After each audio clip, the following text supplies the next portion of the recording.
আমাদের দেশে প্রাইমারি স্কুলে বাচ্চারা যেতে না চাইলেও জাপানের বাচ্চারা প্রতিদিন আনন্দ করে স্কুলে আসে। তারা দিনের একটা বড় সময় স্কুলে কাটায়, তাই তাদের দুপুরে দেয়া হয় বিশেষ খাবার।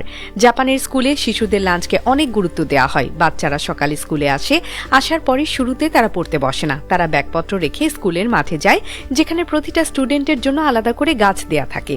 তারা এসে গাছে পানি দেয়। তাদের শেখানো হয় কিভাবে একটি গাছের যত্ন নিতে হয়।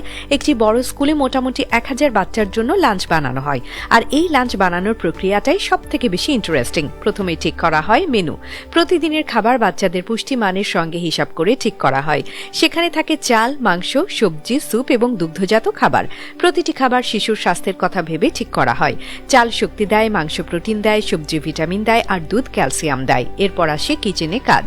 কিচেনে অনেক বড় এবং আধুনিক। কর্মীরা কাজ শুরুর আগে তাদের পোশাক সহ তাদের সম্পূর্ণ শরীর জীবাণুমুক্ত করে নেন। এই রান্নাঘরে আলাদা আলাদা জায়গা থাকে। এক জায়গায় সবজি ধোয়া হয়, অন্য জায়গায় মাংস প্রস্তুত হয়, আর অন্য জায়গায় স্যুপ বানানো হয়। মাংসের ক্ষেত্রে বিশেষ যত্ন নেওয়া হয়, যেমন তন্দুরি চিকেন বানানোর সময় মাংসকে প্রথমে দই ও কারি পাউডারে ম্যারিনেট করা হয়। দই মাংসকে নরম করে, দুর্গন্ধ দূর করে এবং স্বাদ বাড়ায়। মাংস ঢেকে কিছু সময় রেখে দেওয়া হয় যাতে মশলা ভালোভাবে ঢুকে যায়। তারপর এই মাংস তেল ছাড়া ওভেনে ফ্রাই করা হয়। সবজিও সতর্কতার সঙ্গে ধোয়া হয়।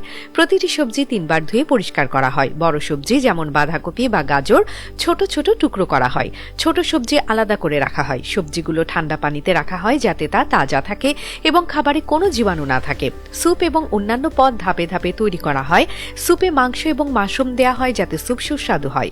বড় কিচেনে একাধিক চুলা ও ওভেন থাকে যা একই সঙ্গে হাজার হাজার খাবার তৈরি করতে পারে। রান্নার সময় প্রতিটি পদ নিয়মিত পরীক্ষা করা হয় যেন স্বাদ, পুষ্টি এবং মান ঠিক থাকে। খাবার তৈরি হয়ে গেলে তা পরিবেশনের জন্য সাজানো হয়। প্রতিটি শিশুর জন্য নির্দিষ্ট পরিমাণ খাবার রাখা হয়। খাবারে সাজানো এবং পরিমাণ ঠিক রাখতে আলাদা আলাদা টেবিল থাকে, একটি মাংসের জন্য, একটি সবজির জন্য, একটি স্যুপের জন্য। প্রতিটি পদ সাবধানে পরিমাপ করা হয়। পরিবেশনের সময় বড় শিক্ষার্থীরা ছোটদের পাশে থাকে। প্রথমে বড়রা ছোটদের কাছে খাবার পৌঁছে দেয়। লাঞ্চের আগে শিশুরা প্রার্থনা করে, চোখ বন্ধ করে হাত জোড় করে বলে, প্রিয় সৃষ্টিকর্তা, আজকের খাবারের জন্য ধন্যবাদ। এটি তাদের মধ্যে কৃতজ্ঞতা তৈরি করে। তারা শিখে খাবারের প্রতি সম্মান দেখানো, খাবার অপচয় না করা এবং ধীরে ধীরে খাওয়া।